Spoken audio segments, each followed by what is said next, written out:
Welcome, welcome, welcome. We're going to paint this majestic eagle with watercolor just in time for the 4th of July if you are in America. We will be celebrating Independence Day shortly. This one is a little more complicated than my other Monday tutorials. It has a lot of detail. If we haven't met, I'm Viv. Welcome to Art with Viv. But if you just take your time, you'll be fine with this one. So let's go ahead to the studio and get started. Now, as you see, I've sketched it out. I also have used masking fluid for the areas that I want to remain white, mostly just the stars and a few feathers down below on the eagle. Now, if you want to follow me other places, you can always find me at Art with Viv on Instagram, here on YouTube, and as well as Facebook. So what I've done is I've sketched him out. I've got my fluid, my masking fluid down, and now I have made a pale yellow, really watery mixture. I'm going around his eye and just doing a really light wash. And always keep in mind it's going to dry just a little bit lighter than it looks like right now, but it will dry nice and light. Then I went ahead and added a little bit of a sort of a darker yellowish orange in there, and that's going to be the iris of his eye. I don't know if you can see it on camera, but there is also a tiny dot of masking fluid in his eye where the highlight is. So if you are part of my Sweet Art Squad, you will have the reference photo and you'll see that. You'll know where to put your masking fluid. Now I've added a little bit of brown to that yellow, and I'm outlining his eye, both the outside of his eye and the actual iris of his eye. I am outlining that with a little bit of brown, and I'm adding, while it's still wet, I'm adding a little bit of that brownish yellow, that darker yellow, right underneath the top eyelid where that part would be shadowed because of his eyelid. And then of course the iris will be lighter at the bottom, so I'm making sure that I am keeping that nice and light. Once we get that, we're going to let that dry a little bit. We're going to come back to that brighter yellow mix that we have, and we're going to start doing his beak, being, really careful. We just want a thin wash to start with. And this is going to be where most of the lighter colors of the yellow are going to be. We're going to map those out first, and then we're going to come back in with these darker orangey yellows that you see here. And I am just going to blend that across the beak with just a little bit of plain water on my brush. And now I'm just picking up a little bit more of that darker yellow orange yellow, whatever you want to call it. And I'm doing the tip of his beak. I'm leaving some of that white of the paper shining through so it looks like highlights. He has a little bit of white marks on the tip of his beak, and so I just want to go ahead in there and get those white highlights mapped out. Now I'm coming with some of the darker brown, and I'm shadowing up around the front of his eye. He has sort of like a brow, I guess you'd say, and it is shadowing his eye. So I'm going ahead with this sort of a brownish yellow, this darker yellow, and going ahead and putting in just some brushwork, just tiny little brush strokes in that area where the sort of brow of his head shadows this eye in here. So we're going to build this up in layers. So this is not going to be the darkest layer. This is just a mapping out where darks and lights are with these first initial layers, so that I'll know where to start deepening up those colors. And as we go and as we work around the piece, we'll be able to judge the colors off of each other, what needs to be darker, and hopefully we don't have to lighten anything. We'll keep it nice and light, and we'll just build up our darker layers as we go. That way we won't get into any trouble just going light layers on top of layers. Now I've went ahead and got a little bit of blue out, and I'm going and dropping that in, and it's still a little wet where I just put that brownish yellow, but that's going to be my shadow color, is that sort of blue mixed on top of that brown, and it kind of comes together as a nice warm shadow color. Going ahead and I put a little bit more detail on that tip of that beak. Now I am just doing a few little dots around his eye. He's got some texture right around his eye, right around the rim, so I'm just doing tiny little dots of that darker brown there just to make it look a little bit more realistic. Now I have mixed up a really, really pale gray And I am going in where I see shadows on the reference photo, and I'm just doing a light wash wherever I see those shadows. Now it's really dark on this side of his beak. That's where his other eye is. So of course I want a little darker there. That's going to be one of the darker shadows of the white feathers of his head. And I'm just going in where I see some shadows, just kind of tapping in some feather-like shapes over the top of his eye with that little bit of darker gray. I'm going and doing another wash around his eye where that eye is in the shadow from his brow. And right now I'm just trying to blend a little bit of that. I got a little bit too much gray in there, so I just lifted it up with my damp brush. Now I'm coming back in here and I am going around that iris. The eye is completely dry now, so I'm going around that iris with a little bit more of that darker brown and around the outside of the eye, and that really starts to define it. I'm also taking a little bit of that golden brown that we used for some of the darker colors in the eye, and that's making the shadow where the bottom bill and the top bill meet. So that's where his two, I'm going to call them lips, but we know chickens don't have lips, but that's where his two lips meet, where we're putting that golden shadow. And it comes out to the tip of his beak there. Also going to go ahead and add some more shadows around his nostril. I don't have his nostril painted in, so you can't see it. It's kind of pale because I have yet to paint in that nostril, but there are some darker shadows around it. I'm going ahead and put those in.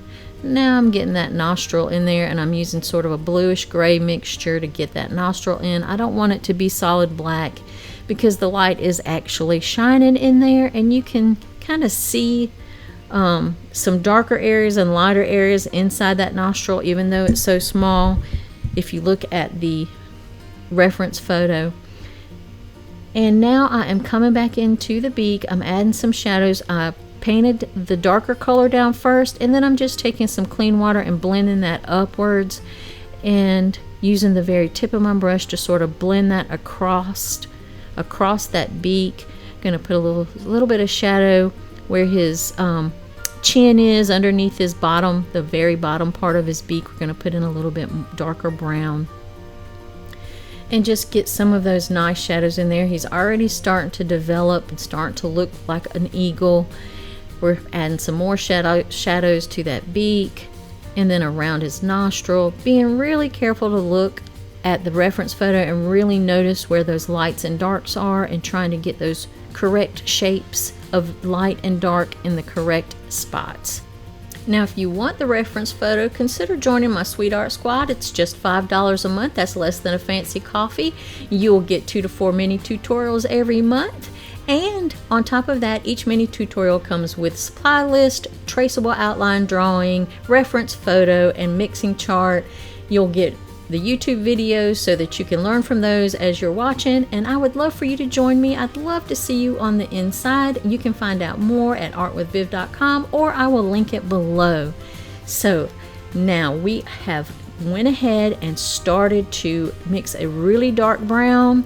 We're just doing a wash of that dark brown. That's his dark brown feathers that are underneath his beautiful white head, and it's just a nice medium brown. Again, the exact colors.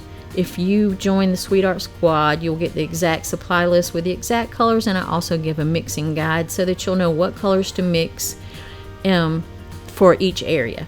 So we're going to get this first initial wash of this sort of, it's a dark brown, but it's not the darkest brown. It's a medium dark brown. And we're just doing a nice even wash of that, or pretty even. We're not getting too fussy about it, not getting our panties in a wad over it at all. So I keep switching between my brushes. I've got a number 8 and a number 2 here, and I'm back to my number 2, and I'm just doing tiny little gray dots under his eye, leaving some white spots. Those white spots are the feathers. He's got teeny tiny little feathers right underneath his eye, so I'm trying to get those in there. And I'm also darkening up that shadow with some of that gray. Now this area has already dried, so we're doing wet on dry here. So wherever I put the paint, it's pretty much staying where I put it. That's how wet on dry works. Now if it was wet underneath, that paint would be flowing and mixing and you get more of a spontaneous look, but I don't want a spontaneous look. I want the paint to stay where I put it because I'm trying to paint in a specific shadow that is right over the top of his eye from his brow. And so that's why I want to do it wet on dry, to keep it where I want it to stay. Now I'm just going to go ahead and start mapping out a few more of the shadows that I see with some of this gray. Also, he's got a few little dots right where his beak meets into his face. So I'm just putting those little, just tiny little hairline marks. He also has some shadows, and it looks like his feathers are going in long streaks right off of his cheek, so that's what we're doing. We're just going to go ahead and paint those in and then just blend them out. Just take the tip of your brush and go over them a little bit and darken up some of those areas, but leave some of the white of the paper showing through, just wherever the shadows would be. Now if you don't have the reference photo, just use your common sense of where the light is flowing from, where the light is shining, and that will inform you of where the shadows should be and where the highlights should be. If you're, at least a little bit experienced with art. Now, if you're not, I suggest you join Sweet Art Squad and I can guide you better in there.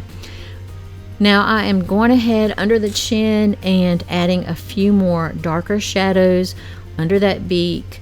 On the side of his face is really dark, so I want to get that to be as dark as I can.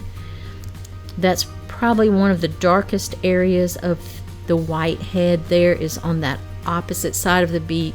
The sun is sort of shining on this side of his face, so of course his other side will be in shadow. Now I am doing a little wet and wet. I've got that underneath his chin a little wet, and I'm just adding some of the gray, and as you see, it's sort of spreading out and softening. That's the exact effect I want. I don't want it to be hard lines. I want it to be softer shadows. So therefore I wet that paper before I put my gray on a little bit, and then I put the gray in the spots where I want it to spread, where there's some shadows, and that will give me that soft wet into wet look. Now I'm just going around where I see shadows. I'm starting to add those with my gray. And of course those feathers coming out from under the bottom, of course they're going to be a little grayer than those top feathers where the light is just directly hitting it. He's got a little shadow down the side of his face. I'm going to go ahead and just paint that in, and I am just sort of doing a nice light wash there. And later on I can come and darken it up. At the top it's a little bit darker, so I just added a little bit more paint there.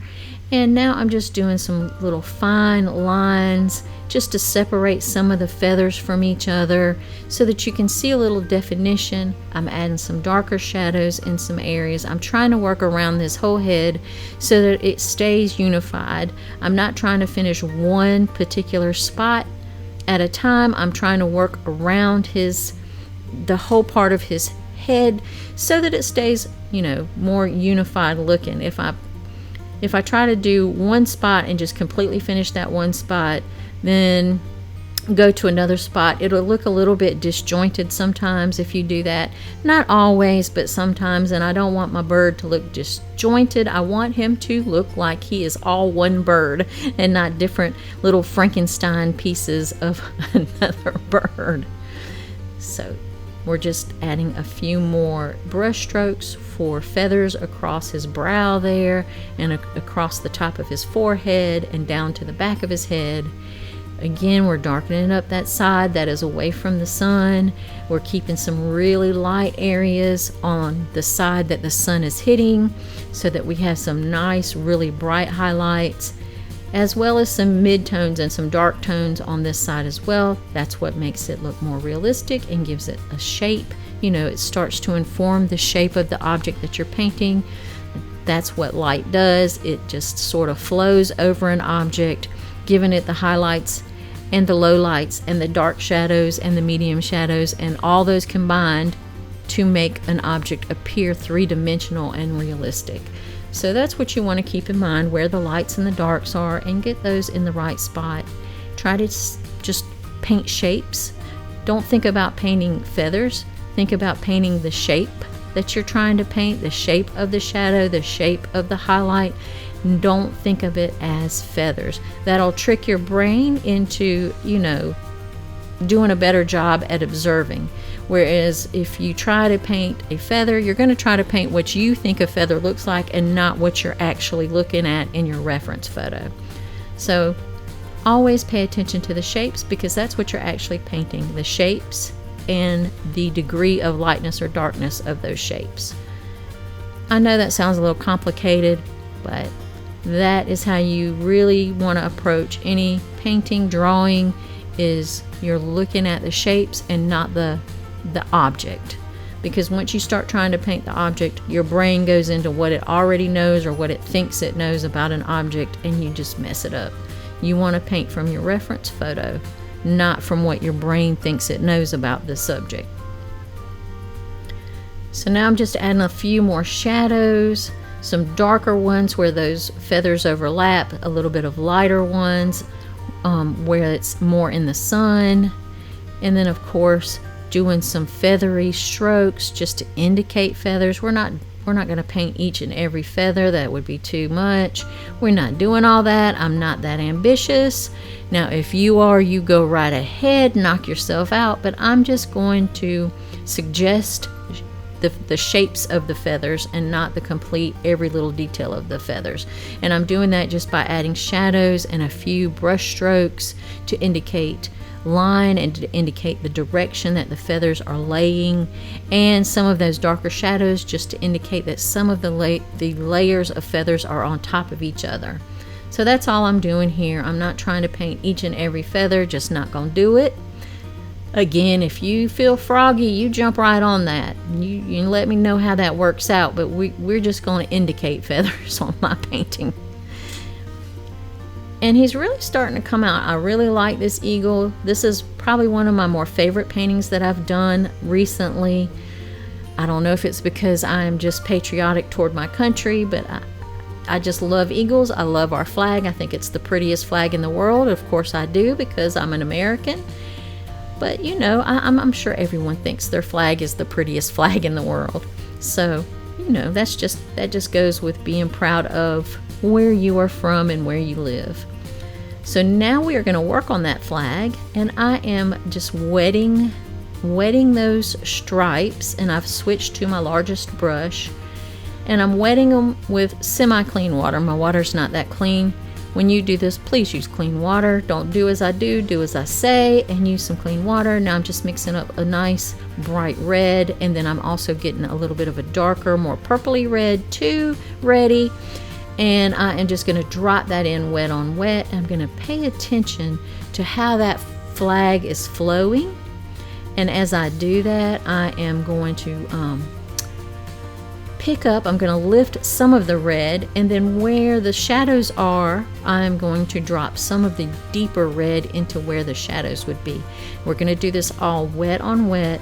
So I have just got that initial layer down. Now I'm drying my brush on my paper towel or kitchen towel, whatever you call it. I call it a paper towel. Some call it kitchen paper.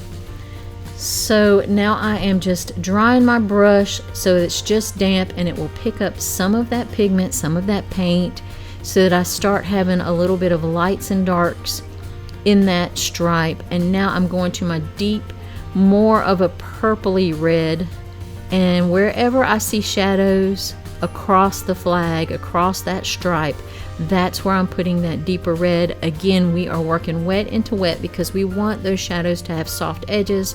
I don't want it to be hard edged. I want it to be very soft. So that's why we are just dropping it in wet on wet. And right away it starts to make the flag look like it's rippling. And I'm just sort of cleaning up some of those lighter areas. I'm picking up just a tad bit more of the pigment, wiping it on my paper towel. Now we're going to just continue to do these stripes. I'm not going to show you each stripe because it's the same method. You wet it, you drop your lighter red in while it's still wet, and then you drop your purpley red in wherever the shadows are, again, while it's still wet, and then you lift up the highlights, you lift up some of that pigment where it's really light on the stripe. So we're not going to go through every single stripe. I'm just showing you the technique. And right by him, he's got a little shadow there, so I just drop that in, and that also makes his face stand out a little bit more.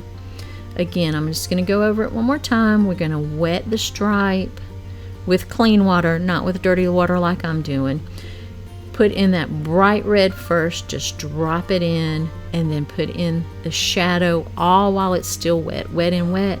And wherever we want it to be a little bit lighter, the red to be lighter, we're going to dab off our brush, try it up, and then just pick up some of that pigment, and then just add the darker color in the shadows, the darker purplier red. And that's all there is to that. It's not a complicated, I mean, it looks really pretty, and it can look complicated, but it's really an easy technique. There's not a lot to it. And we are just going to continue, and then we will move on as soon as we finish with this one. So wet it, the bright red first, wet into wet. Gonna add in a little bit of the deeper red right around the edge there.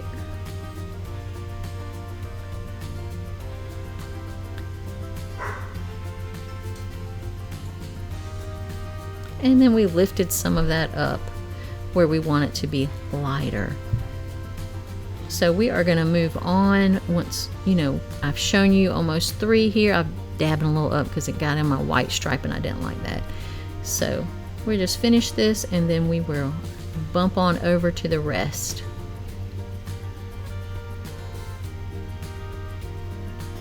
Alright, now we are going to go to the blue patch. We have finished all the other red stripes with the same, and I am just putting in some clean water that's not clean. It has a little blue to it, but that's okay because we're going to do blue.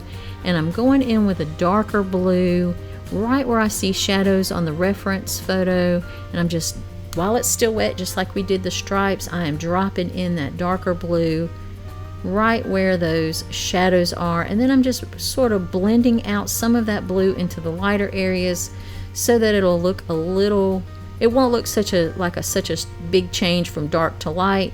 I went in now with just an even deeper blue in some of the areas to really deepen that up, and I have pulled up some of the areas where I want it to be lighter. Now we're going to leave that alone, and now I'm just going to start painting in some of these feather shapes on his breast, right under his neck.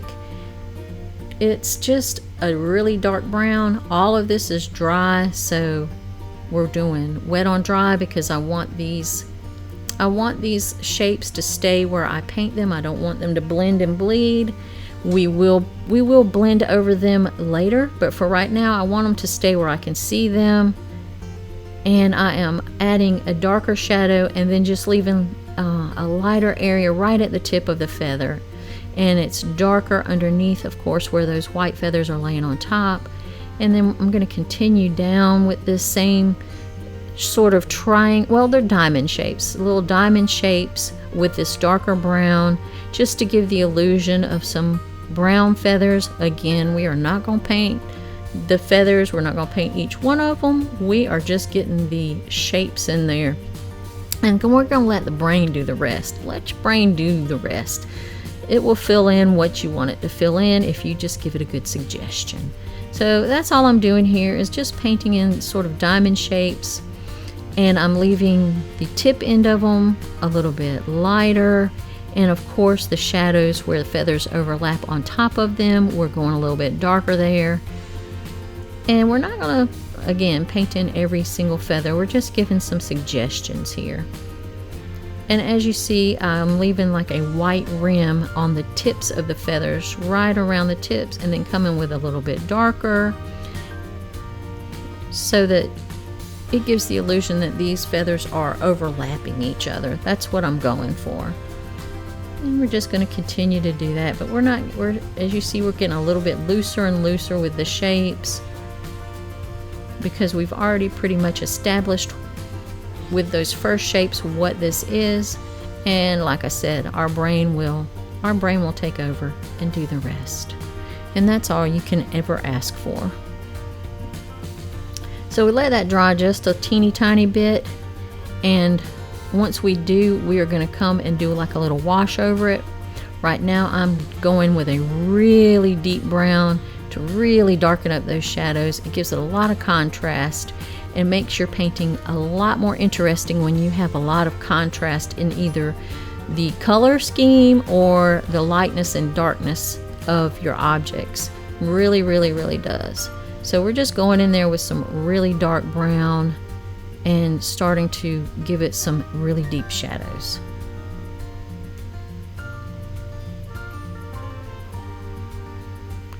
And right up against those white feathers is where I want my darkest brown, so that it gives the illusion that those white feathers are lapping over the darker feathers. So now we're just adding a little bit more deeper brown into some areas. We're letting some of those feathers stay pale for now. Again, we are going to do sort of a wash over those to blend it all together.